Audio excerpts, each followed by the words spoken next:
everybody, welcome to today's video. I'm Allie and behind me over there is Miro and this is Luna.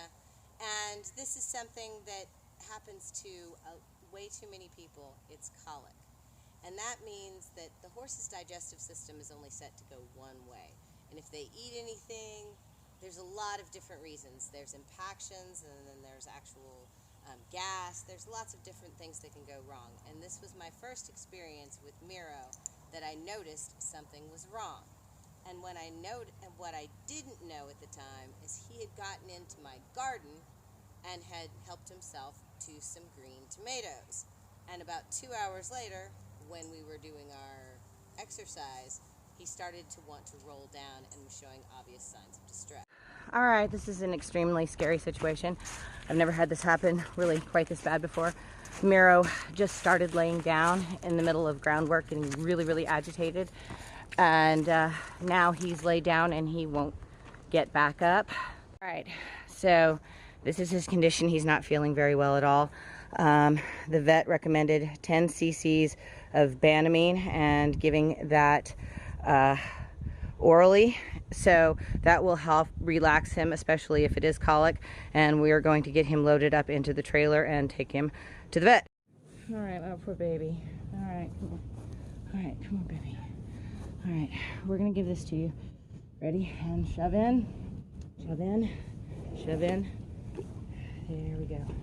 Make sure he has all that. All right. So I know that's not gonna make him feel very good, but we gotta do that to get him into the trailer. So within minutes of getting the Banomine in the system, he was up and he stood up, and the other horses got fed as we're getting ready to go out the gate, and he's at least standing up, but we're gonna get him loaded in the trailer now. Poor baby. Like I was saying, it was just really a scary situation. He's at least, you know, feeling a whole lot better, at least from the Banomine, but of course we're not gonna take any chances. So we're gonna load him up in the trailer and go to Outlaw Equine. He's bright-eyed. He's not looking totally lethargic. Let's come on in. Go in the trailer, buddy. Good boy. He's such a good boy. He loaded just fine. We're gonna do him. He's loaded up in the front part of the trailer. Now all we gotta do is drive him an hour. I'm sorry, buddy. I know you don't feel good.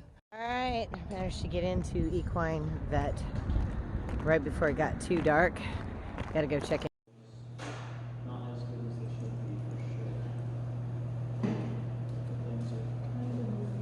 Kind of moving, but not moving as much as they should. Oh.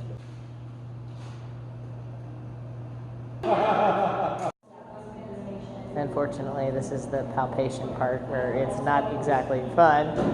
Oh, poor baby.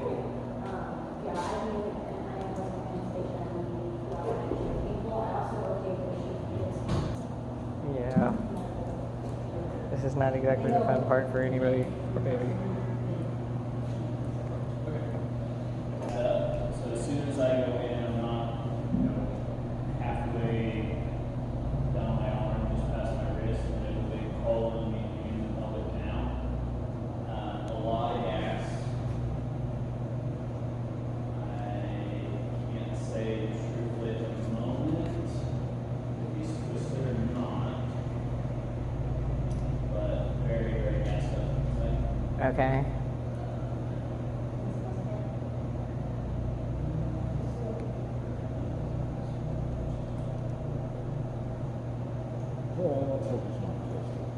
Yeah, just gassy, not twisted would be so much better.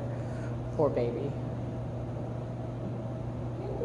Your gassed up colons come from stuff not moving right. So things slow down, possibly an impaction. I can feel it here, but it's so bloated in the stomach, it's kind of hard to like match and see. I wouldn't be surprised if we start him on IV fluids and get some things relaxed, like if he starts working an impaction around. But the best thing you can do medically right now is running some fluids. We'll pass a tube, make sure he doesn't have a reflux. If he doesn't, then we'll be able to put some mineral oil and stuff down his stomach. And hopefully it'll work back and soften things up. I don't feel any small intestines, which is good. just a big gassed up colon. Okay. So I'm expecting, if we can give him some Buscopan, sedation, keep him through the night, just let things work and relax, then hopefully can work some of that gas out. We'll take him out and lunge him every couple hours as well. But we'll just kind of see how he goes from there. We'll probably, next question always comes as far as cost. Just like what's it going to be through the night. I would say with one jug of fluids, we'll repalpate him after the first jug of fluids, which generally takes about 2 or 3 hours. Repalpate after the first jug of fluids and possibly hang a second one if we haven't made substantial progress or we're starting to feel an impaction. Okay. If we run 2 jugs of fluids, hospitalization through the night with sedation and Buscopan and walking and stuff like that, we're probably looking at around 1,500 by tomorrow morning. Okay. Obviously, if anything changes along there, he's not stable or we can't manage his pain with just a little bit of Buscopan, then we'll give you a call. If he's twisted, right now he's gassed up and kind of pushed over. I'm hoping once that gas subsides, it'll settle back down to the left side like it's supposed to and not roll over to the right and then flop everything. Okay. As long as that happens, good. If it doesn't, and it gets out of position, the only way we're going to be able to fix it is with surgery. Okay. So surgery generally costs $10,000 to $15,000. So before owners leave, I always just like to see is he a Colic surgery candidate? We'll obviously call you before we just throw him on the table. But if worse comes to worse, we can't keep him comfortable and people's phones die or we can't get a hold of you, what is our next step? So if they get something blocked behind and they can't pass anything out the back, it's got to go somewhere. So then it starts backflowing back up the front, just like if you get a blockage in your plumbing, it's going to come back up the toilet. So it goes to his stomach. Normal dogs, cats, cows, like they can all puke and just get rid of that. But horses, the way the anatomy lays, they can't, and their stomach expands and expands until it ruptures.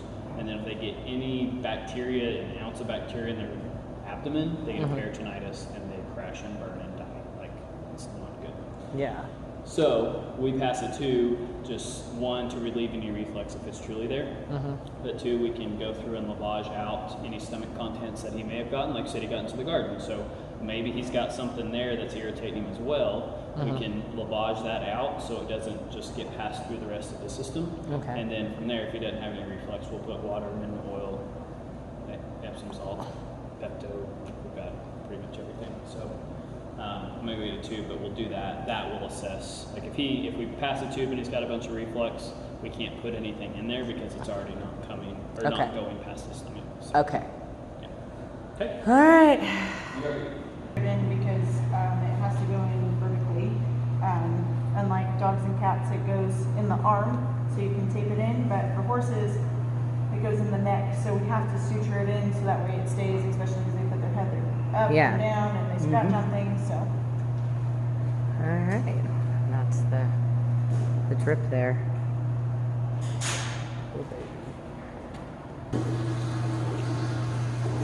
All right. So now he's getting his IV hooked up in there.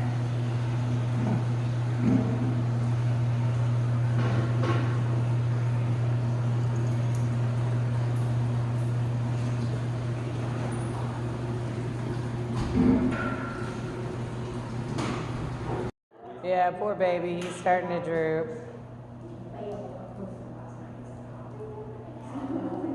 He's not going to like this part. No. Not. Getting his IV drip. And he's starting to fade. Poor baby. Oh, there he goes. Big time fade. He's like, oh, poor baby.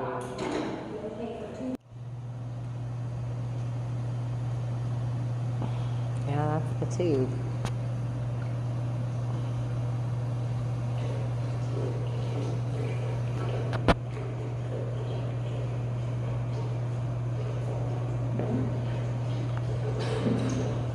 Oh gosh, I don't know how to do that. Oh.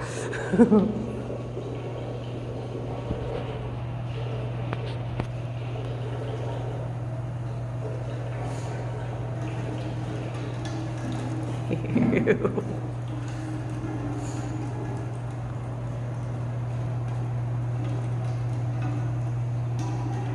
Oh yeah. There that's what stomach contents look like. Wow. That's good shit there. Ew. That's pretty much what's in the bottom of his stomach. He doesn't have a lot of reflux or anything like that. It smells just like kind of water. So he probably doesn't have any like ulcers or anything to worry about? Can't say that for sure. I'd have to be able to look at him Oh, with okay. a scope, which we definitely can do, but I would say let's get over. Yeah, let's just not worry about it. So then you put fresh water through the stomach again and Yeah. flush it back out? Basically, yeah, just create a siphon and wash him.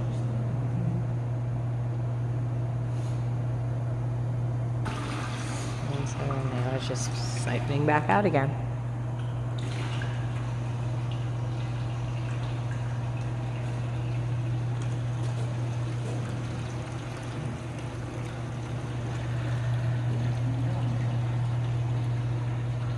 Now we're getting somewhere. Water kind of helps break stuff up. Oh, You'll yeah. still occasionally get stuff that clogs too, but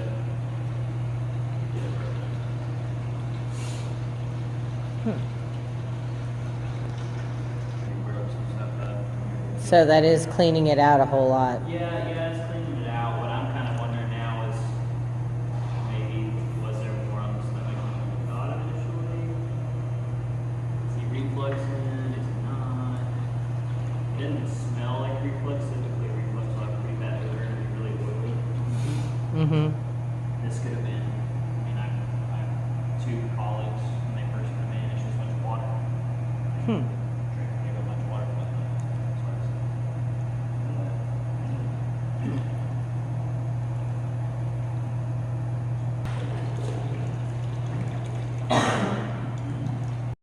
Revalidate, see what's going on with him.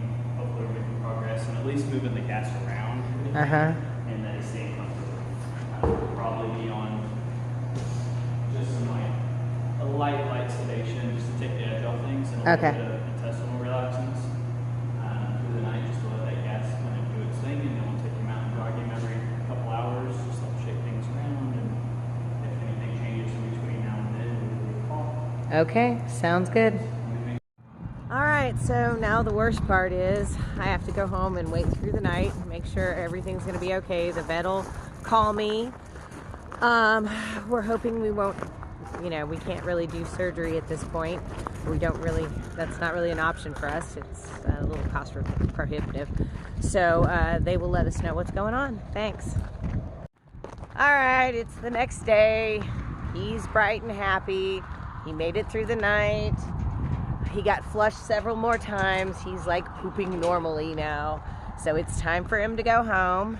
He's gonna be on half of his normal feed. Ow. It's gonna be half on his normal feed, and but he's gonna be just fine. So getting to him within the first 15 minutes and making sure that he had the Banomine and then getting him to the vet probably did a really good thing for him. So thank you guys for watching. If you have a horse colic, take it to the vet as soon as possible and you'll have a happy ending instead of having something really tragic happen to your horse. Thank you so much for watching today's video about colic, and I hope this doesn't happen to you, but if it does happen to you, the best thing that you can possibly do is know how to administer the Banomine yourself orally to the horse and be able to pull your horse in a trailer to the nearest vet whenever you possibly can and be ready to go. The quicker you can get that done and get your horse to the vet, the more likely you are to save your horse's life. Now, I hope this doesn't happen to you, but I hope you learned something. Thank you very much for joining me.